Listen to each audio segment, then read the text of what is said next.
নির্বাচনী প্রচারের অংশ হিসেবে নাটোরে যাচ্ছেন জামায়াতের আমির ডাক্তার শফিকুর রহমান। সেখানে নবাব সিরাজউদ্দৌলা সরকারি মাঠে অনুষ্ঠিত জনসভায় প্রধান অতিথি হিসেবে বক্তব্য দেবেন তিনি। জনসভাকে ঘিরে নেতাকর্মীরা উচ্ছ্বসিত। আর এই জনসভার খবর জানাতে আমরা একটু যুক্ত হচ্ছে সহকর্মী বুলবুল আহমেদের সঙ্গে।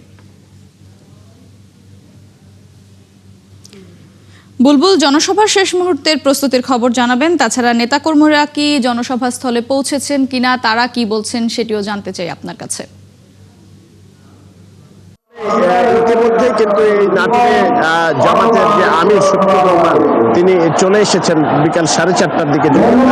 নির্ধারিত প্রোগ্রাম ছিল সন্ধ্যা 6:30টার দিকে, কিন্তু এরই মধ্যে কিন্তু জামাতের আমির এই নাটোর নবাব সিরাজউদ্দৌলা কলেজের যে মাঠ সেখানে চলে এসেছেন এবং নেতাকর্মীরাও আসতে শুরু করেছেন। এবং ইতিমধ্যেই এই নবাব সিরাজউদ্দৌলা কলেজের যে মাঠ সেখানে কিন্তু নেতাকর্মীরা বিভিন্ন উপজেলা থেকে, নাটোর জেলার বিভিন্ন এলাকা থেকে কিন্তু তারা আসছেন এবং ইতিমধ্যেই জামাতের কেন্দ্রীয় নেতৃবৃন্দ থেকে শুরু করে বিভিন্ন পর্যায়ের নেতৃবৃন্দ তারা বক্তব্য রাখছেন। এবং আজকে যে নাটোরে জামাতের আমির এসেছেন, এর আগে কয়েকদিন আগে উত্তরাঞ্চল সফর করেছেন বিএনপির চেয়ারম্যান তারেক রহমান, তিনি কিন্তু নাটোরে আসেন নাই, রাজশাহীতে এসেছিলেন, নওগাঁয় গিয়েছিলেন। তো এই নাটোরে আসার যে বিষয়টি জামাতের আমির, সেটিকে কিন্তু জামাতের যারা নেতাকর্মী রয়েছে তারা খুবই তাৎপর্যপূর্ণ বলছেন এবং ভোটকে সামনে রেখে এটি ভোটের মাঠে এক ধরনের নতুন বার্তা দিতে পারে, কিংবা নাটোরের ভোটারদেরকে জামাতের আমির কি ধরনের প্রতিশ্রুতি দেয় সেই বিষয়গুলো কিন্তু নেতাকর্মীরা গুরুত্ব দিচ্ছেন।